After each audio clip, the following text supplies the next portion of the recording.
We're done being the piggy bank of the entire world. For 40 years, in the same way that our European friends, I think, have neglected international security, for 40 years, a lot of our friends all over the world have used America as a piggy bank. They have used us to absorb all of their excess economic production. What does that mean for Americans? For Americans, that's meant the tariffs. There's been some retaliation, some signals at least in the media that Canada's going to respond, some of these others are going to respond to the president's tariffs. What's your message for Americans that are going to see costs increase on auto manufacturing, new cars, that kind of thing? Is it Buy America, or what's the message going forward there? Well, let me say a couple of things. First of all, for the Canadians, and we have many dear friends in Canada, and of course we love the Canadian people, but the Canadian leadership threatening retaliatory tariffs against the United States, as President Trump often says, they just don't have the cards. There is no way that Canada can win a trade war with the United States. What President Trump has said is that he wants to level the playing field.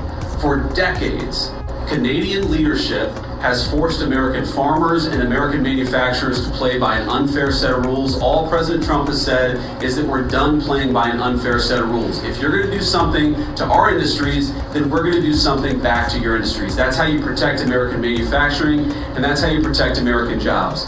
Now, what I'd say to the American people is look, the president ran on this, and he said very clearly that we're done being the piggy bank of the entire world.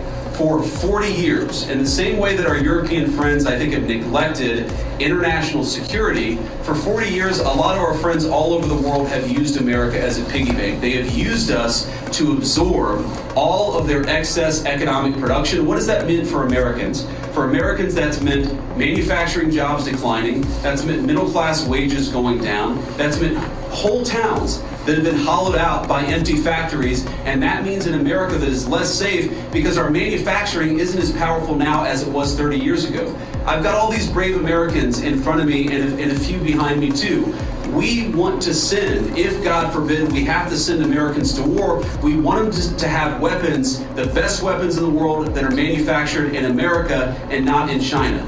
The way you do that is to rebuild the American manufacturing sector. The days of America being the piggy bank of the world, the days of closed factories, the days of people not being able to get a middle-class job in this country, they're over. And yes, that means we're going to have to fight back even against some of our friends and their unfair economic practices, but the long-term consequence of this is going to be higher wages, more manufacturing, and more economic security for the American people.